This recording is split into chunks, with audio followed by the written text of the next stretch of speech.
Bonjour, nous allons examiner les règles applicables en matière de temps de travail et plus particulièrement en matière de travail à temps partiel.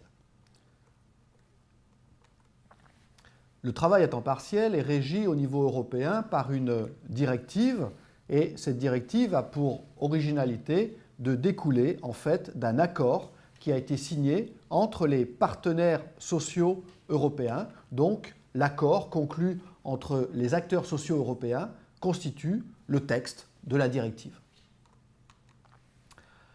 Quels sont les objectifs de cette directive? Eh bien, il y a deux catégories d'objectifs. Il s'agit de supprimer les discriminations, que les salariés à temps partiel ne soient pas moins bien traités que les salariés à temps complet. Il s'agit d'améliorer la qualité du travail pour les salariés à temps partiel. Et puis, second versant, eh bien, il s'agit de développer le travail à temps partiel sur une base volontaire et il s'agit donc de permettre une organisation flexible du temps de travail pour répondre à un certain nombre de besoins des entreprises. Quelle est la définition du travailleur à temps partiel? Cette définition est en fait extrêmement simple. C'est un salarié dont la durée normale de travail, qu'elle soit calculée sur une base hebdomadaire ou sur une période plus longue, cette durée habituelle de travail est inférieure à celle d'un travailleur à temps plein dans une situation comparable. Donc dès lors que le salarié a une durée du travail inférieure à la durée habituelle de travail, ce salarié est considéré comme étant à temps partiel. La jurisprudence européenne est venue apporter un certain nombre de précisions concernant la situation des salariés à temps partiel, notamment en ce qui concerne la rémunération des heures effectuées au-delà de leur durée habituelle de travail. Nous avons notamment un arrêt important de 2007, l'arrêt Ursula Voss. C'est dans une affaire allemande où le juge a été amené à considérer qu'il y avait une discrimination indirecte. Discrimination indirecte, pourquoi? Eh bien parce que la majorité des salariés à temps partiel étant des femmes, les femmes sont donc victimes d'une discrimination indirecte dans le calcul de la rémunération des heures effectuées au-delà de la durée contractuelle. Qu'est-ce que cela signifie?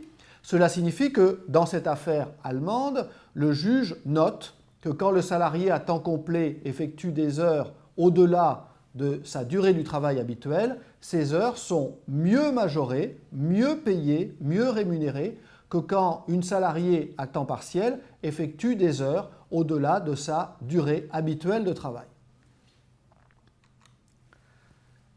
Cette situation de confrontation entre le droit allemand et le droit européen, qui aboutit à considérer qu'il y a une discrimination indirecte, cette situation peut également se retrouver quand nous examinons le Code du travail français. Le Code du travail français n'est pas ici en conformité avec les exigences du droit européen.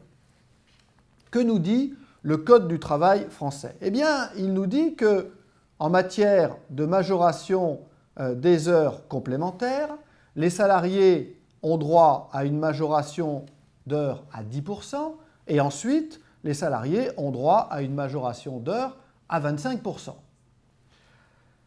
Ces taux de majoration sont inférieurs aux taux de majoration légaux qui sont prévus pour les heures supplémentaires. Pour les heures supplémentaires, nous avons une majoration de 25% pour les 8 premières heures, puis nous avons une majoration de 50%. Autrement dit, si nous reprenons la jurisprudence Ursula Voss et si nous l'appliquons au Code du travail, nous sommes confrontés à la situation suivante. Les taux de majoration des heures supplémentaires sont plus élevés que les taux de majoration des heures complémentaires. Autrement dit, les salariés à temps partiel, quand ils effectuent, et le plus souvent quand elles effectuent des heures complémentaires, vont bénéficier de majorations inférieures à celles auxquelles elles pourraient prétendre si elles effectuaient des heures supplémentaires. Or, la majorité des salariés à temps partiel sont des femmes. Donc derrière cette différence de traitement entre salariés à temps complet et salariés à temps partiel se cache une discrimination indirecte à l'égard des femmes.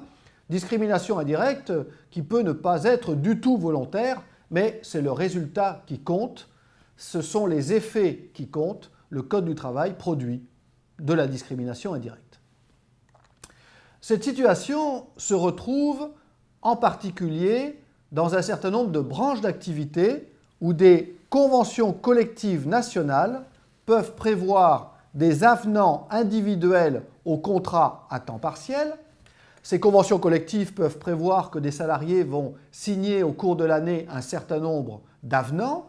Dans ces avenants, il est prévu que ces salariés vont effectuer un certain nombre d'heures complémentaires au cours d'un certain nombre de semaines ou de mois. Or, ces heures complémentaires peuvent ne pas bénéficier de majoration.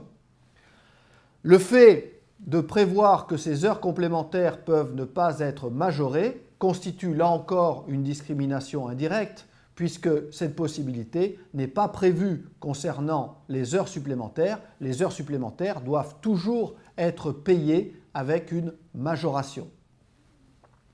Donc là encore, on voit que le Code du travail n'est pas en conformité avec les exigences du droit européen. Alors, est-ce que l'entreprise est condamnée à être dans une situation d'insécurité juridique? Non. L'entreprise peut conclure un accord d'entreprise dans lequel on prévoira des dispositions conformes au droit européen. L'entreprise ainsi assurera sa sécurité juridique et l'entreprise assurera effectivement aux salariés les droits prévus par le droit européen. Le droit européen invite donc à une évolution du Code du travail.